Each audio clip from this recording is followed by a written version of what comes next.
Deceptive actions can injure innocent people. Don't be naive. Deceptive actions can injure innocent people. Don't be naive. Wrong teaching mixed with improper or deceptive actions has a way of sucking in the innocent. Let me tell you who I'm most concerned about these days, and that would be our teenagers. Our little older children and our easily misled teenagers. And we all were there once. We all remember how we were drawn to certain things that attracted us. This is especially true in our age where emotions seem to be the guiding light rather than logic or credible evidence. And everything is about relevance rather than simply substantive truth. Now listen carefully. Thought about this a lot. In fact, I just finished Josh McDowell's book, The New Tolerance, which if you haven't read, you need to get a copy. I'm going to let him speak for me, and I quote, "I have spent much of my life documenting the evidences of our faith. I've tried to follow Peter's admonition of always being ready to make a defense to everyone who asks you to give an account for the hope that is in you. But because of the widespread influence of the new tolerance, I've discovered that the truth of the faith and the evidences that testify to its truth is increasingly becoming a non-issue these days. Fewer and fewer people are asking questions that can be answered with evidential apologetics. Yet those questions need to be asked and answered. But in our postmodern relativistic culture, an emphasis on what is true has decreased, and an interest in what works has increased.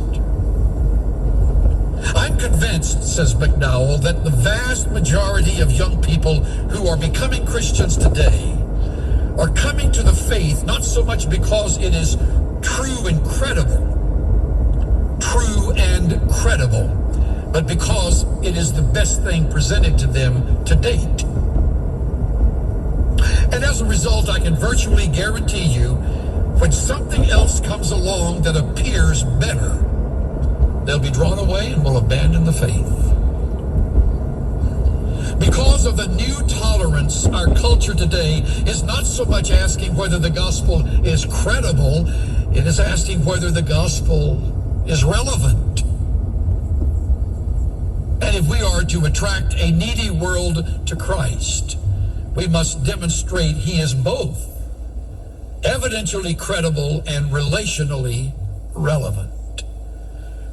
That means we must adopt a new apologetic. That means a new defense that shows the faith to be both credible and relevant. And I believe if we are to do that, we must concentrate new efforts in at least 5 areas. I close with the list of 5. Listen to what he suggests. 1, develop community. The development of a sense of family and community keeps the teenager from the isolation and being caught in the currents of our culture. Develop community. 2, show compassion. Is a whole section on this. Have a heart. Express understanding. Take time. Reach out. Show compassion. The 3rd is protect creation. Show respect for the world about us. Pay attention to the world of nature. Talk about it. Address it. Discuss your commitment to what God has created. 4th, and I love this one, model close marital and family relationships. Boy, there's nothing to convince a kid like a solid marriage, not a perfect one, there isn't any such thing, but a healthy one, a wholesome one. Model close marital and family relationships. He talks about giving room for there to be discussion, dialogue, give and take, listening as well as speaking. Giving room for the kid to doubt and to come to terms with doubt without being blasted away from the dinner table. Good family and marital relationships. And I love the last one. Offer a compelling personal testimony.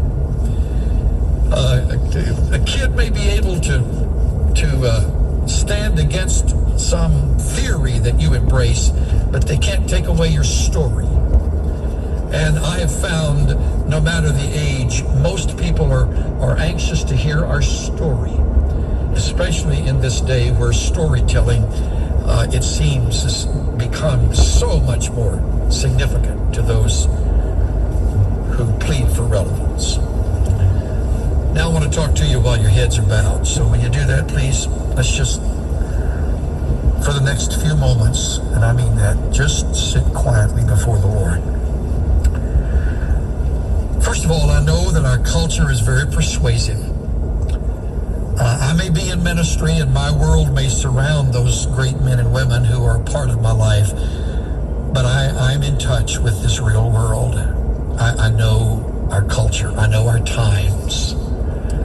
If I've learned nothing else in my growing years, I've learned how far off track society has gotten and how convincing it has learned to communicate its message from very intelligent and persuasive people. You may have gotten caught in it. Nobody judges you because that's become your life and lifestyle. We're not your judge. But as a result of that confusion in which you find yourself, you would have to admit there's an absence of a standard. The line between right and wrong has gotten blurred, and in critical moments you can't quite tell which is which.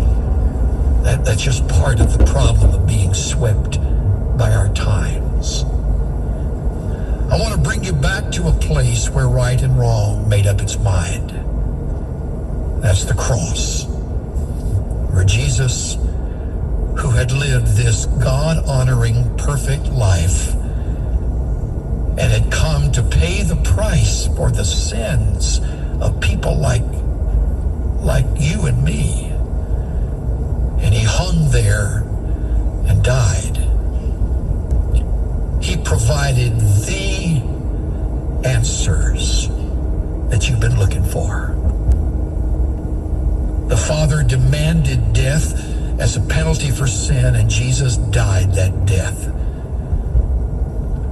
The most significant thing you could do is come to terms with what you believe regarding Christ, so that standard might be re-established for you. Simple prayer. Lord, I acknowledge where I am today. It's a long ways from where I wanted to be and ought to be. So I admit I'm a sinner. You and I are distant from each other. And today just as honestly as I can, I come to you, and like a child, I reach out my hands in faith, and I ask you to forgive me of my sins. And I accept your Son as my substitute. I accept his righteousness in place of my wrong. Thank you for coming into my life. This is the invitation, men and women. Sometimes criticized for not giving an invitation. I am giving an invitation. This is your moment to believe right now, right there where you're sitting.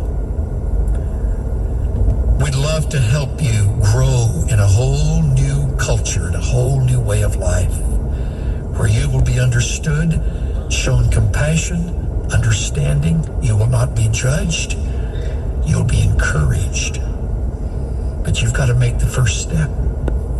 You got to let us know you've trusted Christ. You've begun this walk that you've never known before. So you contact us.